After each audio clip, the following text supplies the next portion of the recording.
অতি,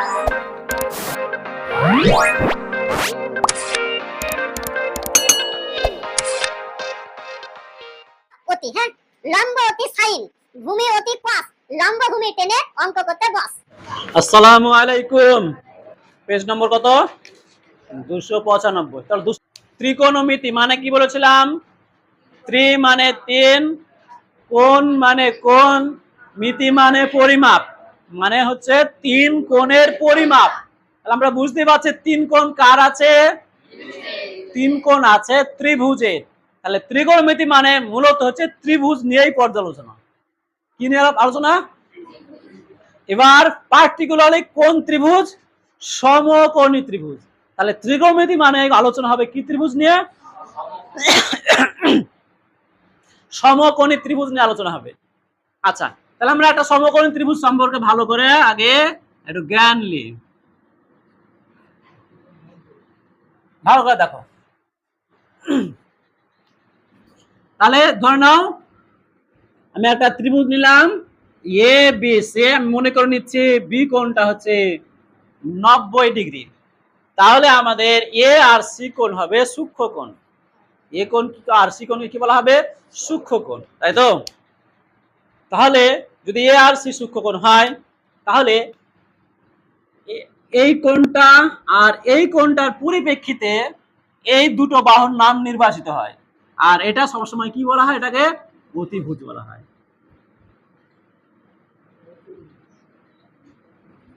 তবে আমরা যেটা জানি আগে লিখে দিই, এ বি কে বলা হবে কি? লম্ব হলো।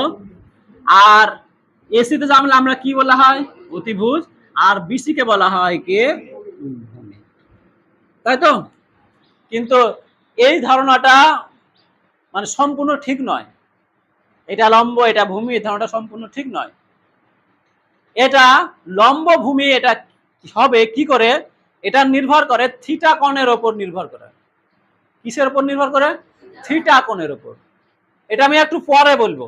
আগে আমরা আপাতত লম্ব ভূমি আর অতিভুজ নিয়ে কি হবে এটা আগে জানি। ধরলে একটা পরিবারের তিনজন ব্যক্তি আছে। কয়জন ব্যক্তি? তিনজন ব্যক্তি আছে। সম্পর্ক ওই তিনজনের মধ্যে তো সম্পর্ক থাকবে নাকি? যেমন ধরে আমরা সম্পর্ক বাবা মা কাকা এরকম। তাহলে বাবা তার ভাইয়ের কাছে সম্পর্ক হচ্ছে ভাই, ও বাবাকে বলবে তার ছোট ভাই, ওকে কি বলবে? বড় ভাই। তুই তোর বাবাকে বাবা বলিস, তুই কি বলবি? বাবা বলবি। আর তোর বাবা তোকে কি বলবে? ছেলে বলবে। তাহলে এরকম তিনটা ফ্যামিলিতে লোক থাকে, সেখানে ছখানা সম্পর্ক তৈরি হয়। কি খানা সম্পর্ক তৈরি হয়? ছখানা। এটা হচ্ছে কোণের অনুপাত। তেমন এখানে লম্ব ভূমি আর অতিভুজ এই তিনটা বাহু দিয়ে এদের মধ্যে ছখানা সম্পর্ক তৈরি হবে। কখানা? ছখানা সম্পর্ক তৈরি হবে। যেমন ধরলে লম্বর ভূমি কেউ না কেউ হবে, আবার ভূমির লম্ব কেউ না কেউ হবে, এভাবে লম্বর অতিভুজ কেউ না কেউ হবে, অতিভুজ লম্বর কেউ না কেউ হবে, এভাবে অতিভুজ ভূমির কেউ না কেউ হবে, ভূমি অতিভুজের কেউ না কেউ হবে। এইভাবে তিনটা এই যে বাহুর সম্পর্ক হচ্ছে এই তোমার এই ত্রিকোণমিতি সৃষ্টি। এই সম্পর্কগুলোকে বলা হয় সাইন, কস, ট্যান, কোসেক, কট। তো একটা একটার উল্টা। যেমন হচ্ছে লম্ব ভূমি কে হবে, ভূমি আবার লম্বর কি হবে? সেম উল্টা, যে কোনো একটা একবার এই থেকে। লম্বর অতিভুজ কে হবে, অতিভুজের লম্ব কে হবে। একইভাবে ভূমি অতিভুজের কি হবে, অতিভুজ ভূমির কি হবে। তার মানে একটা তিনটে আছে, আর তিন জোড়া কি পাচ্ছে আমরা? উল্টা সম্পর্ক, বিপরীত, তাই না? এই সম্পর্কগুলোকে কি বলা হয় এবার আমরা দেখব। প্রথমেই বলা হবে লম্বর সাথে অতিভুজের কি সম্পর্ক আছে। তো আমরা এটা অনুপাত করা বোঝানোর জন্য জাস্ট এরকম করে বললাম, লম্বর সাথে হচ্ছে অতিভুজ। হ্যাঁ, যদি আমরা ধরি এই কোণটাকে থিটা, তবেই। আচ্ছা, এই থিটার ব্যাপারটা আমি পরে বলবো, তাও এখানে থিটা বসাতে হবে আমাকে। সূক্ষ্ম কোণ দুটোর একটা কোণকে থিটা কোণ বলা হয়। সূক্ষ্ম কোণ দুটোর একটা কি বলা হয়? থিটা। যদি ওটা থিটা হয় তাহলে লম্ব বাই অতিভুজ, এই লম্ব আর অতিভুজের সম্পর্ক বলা হয় সাইন থিটা। লম্ব আর অতিভুজের সম্পর্ক, ওই যে বললাম বাপ চাচা দাদু সম্পর্ক, এরকম লম্ব আর অতিভুজের সম্পর্ক কি বলা হয়? Sine theta. উল্টা দাও, অতিভুজ আবার লম্বকে কি বলবে দেখো?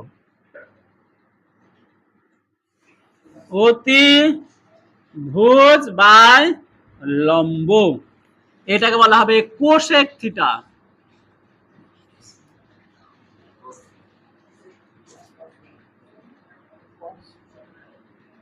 কি থিটা?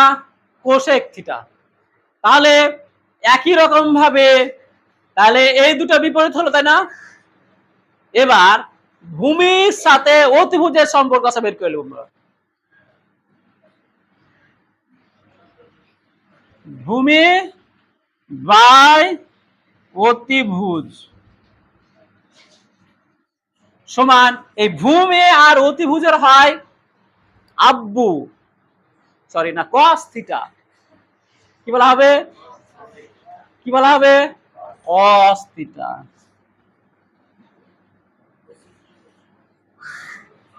ভূমি আর অতিভুজের সম্পর্ক, ভূমি অতিভুজের হয় কস থিটা। অতিভুজ ভূমির কে হয় দেখে নি।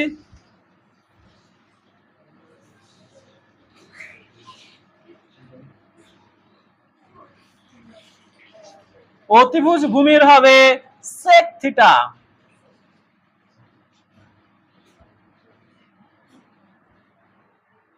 একই রকম ভাবে লম্ব আর ভূমির সম্পর্ক কি হবে দেখেলি।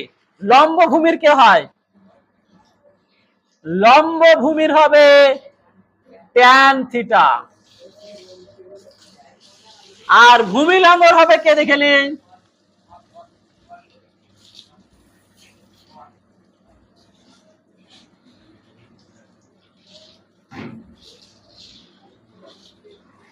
এখান থেকেই মূলত ত্রিকোণমিতির সৃষ্টি হয়েছে। এগুলো যে কত দূর পর্যন্ত যাবে তোর জানা নাই। এই সম্পর্ক তিনটা কত কিছু হতে পারে, এই ছোট সম্পর্ক দেয়া তোর ধারণা করতে পারি না। এবার রেস্ট আস্তে আস্তে কত জটিলতা পাকবে আমরা পরের চ্যাপ্টার গুলোতে দেখতে পাবো। ঠিক আছে, জাস্ট তাহলে কি এই sine theta, cos theta, tan theta, cosec theta, sec theta আমরা কোথা থেকে পেলাম আমরা বুঝতে পেরেছি? এটা কোথাতে পেলাম আমরা একটু ধারণা করতে পেলাম। তাহলে জাস্ট এগুলো হচ্ছে ওই তিনটা বাহুর মধ্যে সম্পর্ক। তাহলে এই যে সাইন কস মানে আর কিছুই নয়, কি সমকোণী ত্রিভুজের বাহুগুলোর সম্পর্ককেই বলা হয় এরকম সাইন থিটা কস থিটা। ঠিক আছে, তাহলে এটা জাস্ট একদম একদম মাথায় জড়ে ঢুকে নিতে হবে। এবার মনে রাখছি, শোনো, এটা মুখস্থ করে নিবা। তবে মুখস্থ করার একটা শর্টকাট, আমি একটা ছন্দ আছে, যদি ছন্দ মনে রাখে আমরা কিন্তু এই ছটা অনায়াসে মনে রাখতে পারবো। মনে রাখবা কোনটার উল্টাকে হয়। এক নম্বর হচ্ছে, এটাকে প্রথম মনে রাখতে হবে, সাইনের উল্টো হচ্ছে কোসেক, তাই তো? কস না, সাইনের উল্টোকে কোসেক। সাইনের মান যা হবে সারা জীবন কিয়ামত পর্যন্ত কোসেকের মান তার উল্টো হবে। দেখো সাইনের মান পেলাম আমি 2, তাহলে কোসেকের মান হবে 1/2। এরকম একটা যদি এই ছটার মধ্যে যে কোনো একটা মান পেলাম, তারপরটা আমার বের করা খুব সহজ হয়ে যাবে। এইরকম ভাবে যদি আমরা সেকের মান পাই ধরলে 4/5, তাহলে কসের মান কত পাবো? 5/4। এই তো এই সম্পর্ক থেকে বলতে পারবো। একই রকম এটা একদম মনে রাখতে হবে। তাহলে সাইনের উল্টো হচ্ছে কোসেক, কসের উল্টো হচ্ছে সেক, ট্যানের উল্টো হচ্ছে কট। কি থাকো নাকি? সাইনের উল্টো কে? কোসেক। কসের উল্টো কে? সেক। ট্যানের উল্টো কে? কট। তাহলে তিনটা জাস্ট আমাদের মনে রাখা জরুরি, বাকি তিনটা আমাদের অটোমেটিক হয়ে যাবে। দেখো এটা আমরা একটা ছন্দের সাহায্যে পুরোপুরি মিলবে না, যদিও তা আমাদের মনে থাকার জন্য বলছি। দেখো আমাদের ছটা সম্পর্ক মনে রাখার জন্য কার কে হয় গুলিয়েই যাবে, তোমরা কাউকে শিখাতে পারবে যদি এই ছন্দটা মনে রাখো। অতি, হ্যাঁ, লম্ব অতি সাইন, ভূমি অতি কস, লম্ব ভূমি টেনে অঙ্ক করতে বস। বুঝতে পারলে? তার মানে দেখো জাস্ট এটা বাদ দিচ্ছি আমি, এটা হ্যাঁ দেখো এগুলো বাদ দিচ্ছি। এই তিনটা আমরা বিপরীতের ছন্দ আছে। লম্ব অতি সাইন, ভূমি অতি কস, লম্ব ভূমি টেনে মানে ট্যান থিটা। লম্ব ভূমি টেনে মানে ট্যান থিটা, লম্ব ভূমি টেনে অঙ্ক করতে বস। ঠিক আছে, লম্ব অতি সাইন, ভূমি অতি কস, লম্ব ভূমি টেনে অঙ্ক করতে বস। তাহলে যদি বিপরীত গুলো মনে থাকে তাহলে আমাদের সবগুলো হলো। লম্ব অতি সাইন মানে সাইন থিটা, ভূমি অতি কস মানে কস থিটা, লম্ব ভূমি টেনে মানে ট্যান থিটা।